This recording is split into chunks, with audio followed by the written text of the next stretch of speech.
Morning. This is our last question and answer session, and so I want to jump right into our last couple of questions that we have for the ending of A World from Dust. I want to start with this one, which is probably the first one chronologically. It's about the comparison between the brain and the DNA, and I forget which chapter it's in. It's chapter 8 or 9 or maybe 10. But there's a full page in a section where it talks about the brain is better than DNA, but better in what kind of way?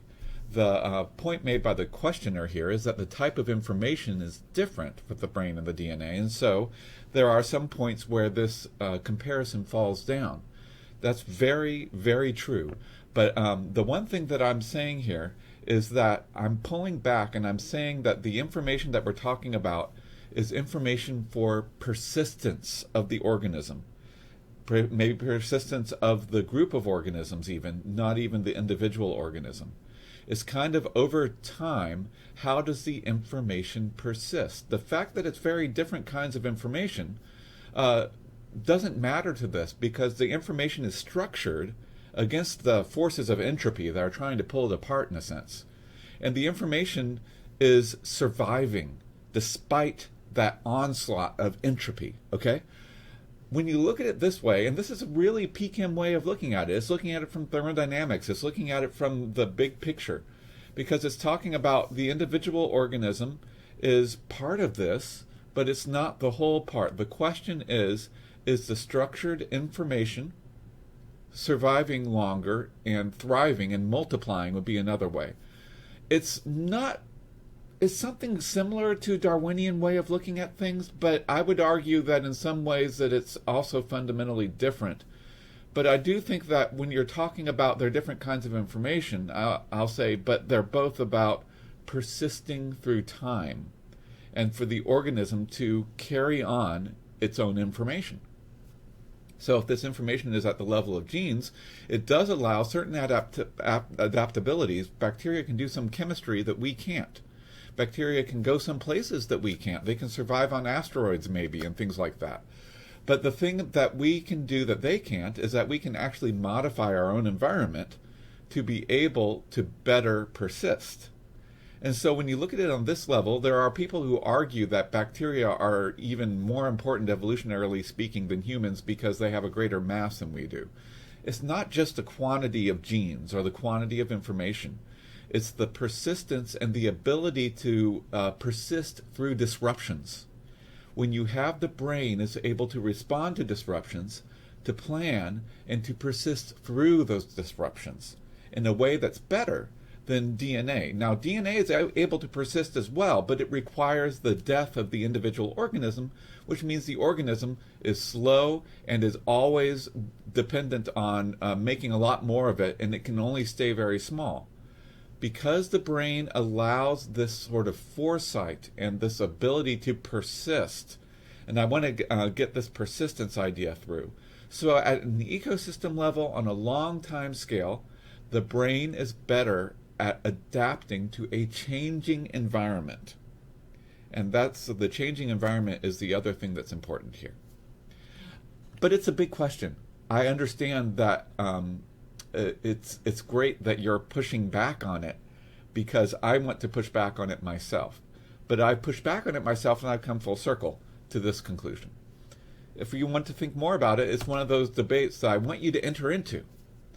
The next question has to do with this graph, and this graph is energy rate density over time, galaxies, sun, Earth, all the way to human society. And this has a very good question. Why is the energy rate density lower in the younger universe? Didn't the younger universe have less space? Didn't we have a whole data talk about that? About how you can look at the universe as an ideal gas, and then when it expands, the same amount of matter and energy expands in space. So doesn't the density of energy and matter earlier on, doesn't that contradict this? And again, great pushback. And you solve the pushback by looking more carefully at the terms. Your argument is about energy density, just plain energy density. But this is energy rate density. There's a time function, and it has to do with how energy is processed by an object or a group of objects. Means that energy is coming in, energy is going out. It's being dissipated. And the energy rate density is watts. Notice that the units are watts, which is joules per second. The things that you're talking about with the younger universe is entirely true, but it's true for just plain energy matter density. It's joules per cubic meter, rather than joules per second per cubic meter. So that's the important thing. And if you look back at this, all of these are objects. You're looking even at the galaxy as an object. How dense is it and how much energy is coming in versus going out? And it's really a second law of thermodynamics. Again, it shows up here. That's why these are important, and that's why I have this in the class. The sun is really huge, a lot of energy, but also a lower density because it's so huge. For the watts passing through the sun, the fusion is creating, it's converting energy, and it's creating more spread out energy. So energy rate density also goes along with the second law because it's always spreading out the energy. You're always talking about how many watts are spread out, how much entropy is generated. I think there's a way to look at this that looks at it as entropy rather than watts. But I like the watts because I can understand a light bulb. And this is like a light bulb would fit on the scale. I'm not sure exactly where, but it would fit on the scale in some way. So there's a couple questions here, and these have to do with moving on to the idea that ions bind certain things. And we talked about how calcium will cause DNA to precipitate, so you need to get rid of it out of the cell. And they ask, what about iron 3? Because that would really glue DNA together. And that is absolutely true. If iron had the chance, it would do even more than calcium. You are completely right. But there are two things that keep it from coming close to calcium. There's the cell's own membranes and pumps that keep the iron out of the cytoplasm, much less the nucleus. So you got like two levels of protection there. The other thing is that you have the environment, even outside the cell, there's not that much iron 3 floating around. The important thing about this, iron 3 needs to be floating around. It needs to be available in order to bind DNA. So you actually have iron 3 stored by the body in the ferritin molecule, but it's in this big chunk where they're all clustered together and they're protected by a membrane.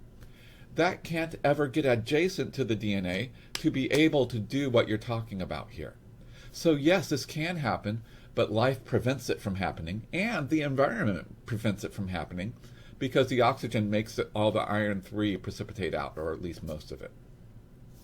At the bottom, they talk about neuron cell impulses are for the action potential. And then you have the other discussion of the fragments of calpains, which are cleared out and relating to sleep. And this is a really cool connection because both of them flush something out of a space. You're flushing potassium ions out for neuron action potential, and you're flushing the protein junk out of the whole brain for the other thing. But these are different processes. They have the same idea. You're flushing out something, but you're doing it for different purposes and on different time scales. So there's a millisecond time scale for the neurons and potassium. There's an hours or days time scale for the accumulation of calpain junk that ends up between the brain. And that's why you don't need to fall asleep every 10 minutes. You need to fall asleep once a day because that's how long the calpain and the protein junk in your brain accumulates more slowly. But I do love to point out the similarities, rather after we've seen the differences in timescales, the similarity in how it works. There are some similarities. You're flushing something out of the system, and you're using the fact that when you flush it out, it spreads out. And so the second law of thermodynamics, again, it shows up here, the second law helps you with this. And here's my favorite graph, and I'm so glad that you asked a question about this one. And I even show this one, I'm even thinking about showing this one in the book I'm working on now, which is about art, which seems like it has nothing to do with this, but it has to do with the order in which people had these metals available.